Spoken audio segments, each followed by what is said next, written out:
বিহারীর পাতিছে বিশেষ করিয়া মাছের মুড়া ও দধির স্বর পড়িল। তাহার একটা কারণ আছে বটে। মহেন্দ্র যে ঘরের ছেলে, আর বিহারী যে নিমন্ত্রিত। মহিন্দা, আমি জানতে চাই, এইখানেই কি আমাদের বন্ধুত্ব শেষ হইল? মিটমাট হইলে তোমার তাহাতে সুবিধা হইতেই পারে, কিন্তু আমার কাছে তাহা প্রার্থনীয় বোধ হয় না।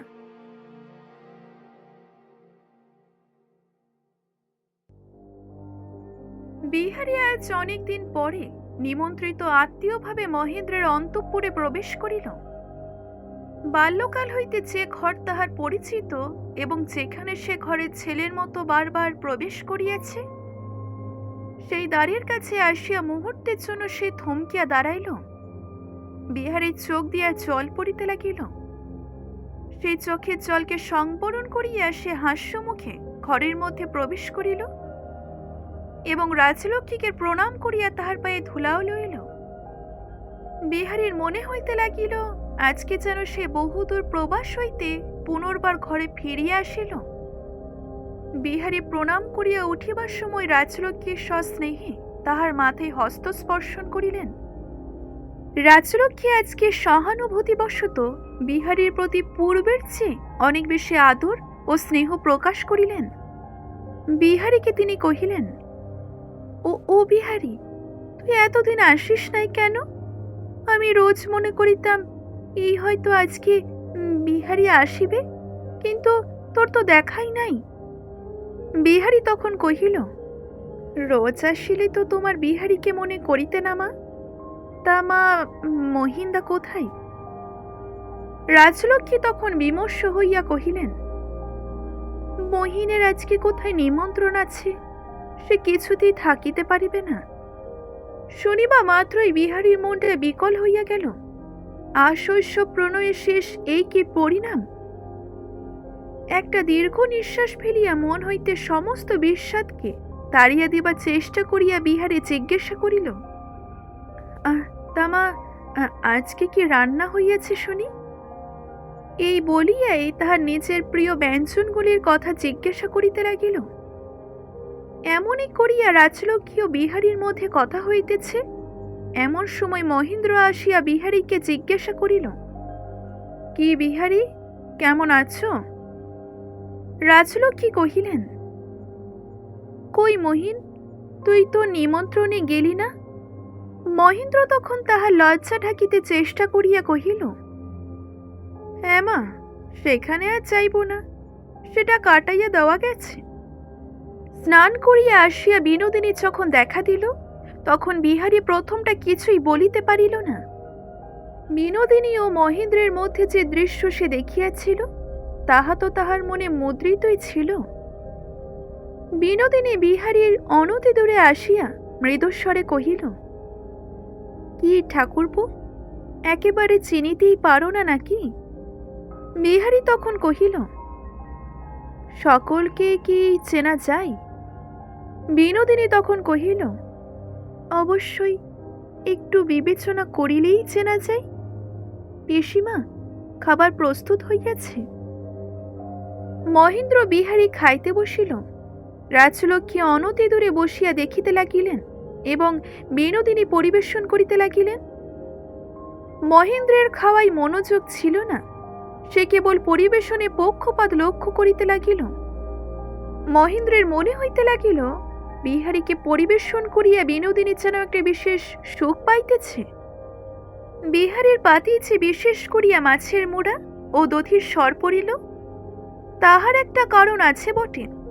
মহেন্দ্র যে ঘরের ছেলে, আর বিহারী যে নিমন্ত্রিত। কিন্তু মুখ ফুটিয়া বলিবার সুযোগ ছিল না বলিয়াই মহেন্দ্র আরো বেশি করিয়া চলিতে লাগিল। অসময়ে বিশেষ সন্ধানে তপসী মাছ পাওয়া গিয়াছিল। তাহার মধ্যে একটি ডিমওয়ালা মাছ। সেই মাছটি বিনোদিনী বিহারী পাতে দিতে গেলেই বিহারী বলিয়া উঠিল, না না বৌঠান, মহিন্দাকে দাও, মহিন্দা ভালোবাসে। মহেন্দ্র তখন তীব্র অভিমানে বলিয়া উঠিল, না না, আমার চাই না। শুনিয়া বিনোদিনী দ্বিতীয়বার অনুরোধ মাত্র না করিয়া সে মাছখানা বিহারীকে দিয়া দিল। আহার আনতে দুই বন্ধু উঠিয়া ঘরের বাহিরে আসিলেন। বিনোদিনী তাড়াতাড়ি আসিয়া কহিল, বিহারী ঠাকুরপো, এখনই যাইও না, ওপরের ঘরে একটু বসিবে চলো। বিহারী তখন কহিল, তুমি খাইতে চাইবে না? না না, আজকে যে একাদশী। শুষ্ক হাস্যরেখা বিহারীর ওষ্ঠ প্রান্তে দেখা দিল।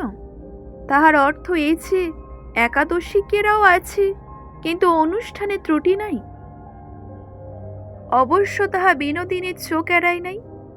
ঠিক যেমন করিয়া সে হাতের কাঠাঘা বহন করিতেছে, তেমন ভাবে এটাও সে বহন করিল। নিতান্ত মিনতির স্বরে সে কহিল, মাথা খাও ঠাকুরপো, একবার বসিবে চলো। মহেন্দ্র তখন হঠাৎই অসঙ্গতভাবে উত্তেজিত হইয়া বলিয়া উঠিল, তোমাদের তো কিছুই বিবেচনা নাই। কাজ থাক, কর্ম থাক, ইচ্ছা থাক বা না থাক, তবু বসিতেই হইবে। এত অধিক আদরের তো আমি কোনো মানে বুঝি না। বিনোদিনী তখন কহিল, বিহারী ঠাকুরপো, শোনো, তোমার মহিন্দার কথা শোনো। আদরের মানে আদর, অভিধানে তাহার আর কোনো দ্বিতীয় মানে লেখে না। তা যাই বলো ঠাকুরপো, অধিক আদরের মানে শিশুকাল হইতে তুমি যত পরিষ্কারই বোঝো, এমন আর কেহ বোঝে না। বিহারী তখন মহেন্দ্রকে কহিল, মহিন্দা, একটা কথা আছে, একবার শুনিয়া যাও। এই বলিয়া বিহারী বিনোদিনীকে কোনো বিদায় সম্ভাষণ না করিয়াই মহেন্দ্রকে লইয়া বাহিরে গেল। বিনোদিনী তখন বারান্দার রেলিং ধরিয়া চুপ করিয়া দাঁড়াইয়া রহিল। বিহারী বাহিরে আসিয়া কহিল, মহিন্দা, আমি জানতে চাই, এইখানেই কি আমাদের বন্ধুত্ব শেষ হইল? মহেন্দ্রের বুকের ভেতর তখন জ্বলিতে লাগিল। মিটমাট হইলে তোমার তাহাতে সুবিধা হইতেই পারে, কিন্তু আমার কাছে তাহা প্রার্থনীয় বোধ হয় না। আমার সংসারের মধ্যে আমি বাহিরের লোক ঢুকাইতে চাই না, অন্তঃপুরকে আমি অন্তঃপুর রাখিতেই চাই। বিহারী আর কিছু না বলিয়া চলিয়া গেল। ঈর্ষা জর্জরিত মহেন্দ্র একবার প্রতিজ্ঞা করিল, বিনোদিনীর সঙ্গে দেখা করিব না। কিন্তু এই প্রতিজ্ঞা যে কতক্ষণ থাকিবে তাহা তো মহেন্দ্র নিজেও জানিত না। যাহার জন্য পরদিনই বিনোদিনীর সহিত সাক্ষাতে প্রত্যাশায় সে ঘরে বাহিরে ওপরে নিচে ছটফট করিয়া বেড়াইতে লাগিল। এখানেই শেষ করছে আজকের এই পর্বটি। আজকের এই পর্বটি যদি ভালো লেগে থাকে অবশ্যই একটি লাইক করবেন, শেয়ার করবেন এবং কেমন লাগলো জানাতে ভুলবেন না। ধন্যবাদ।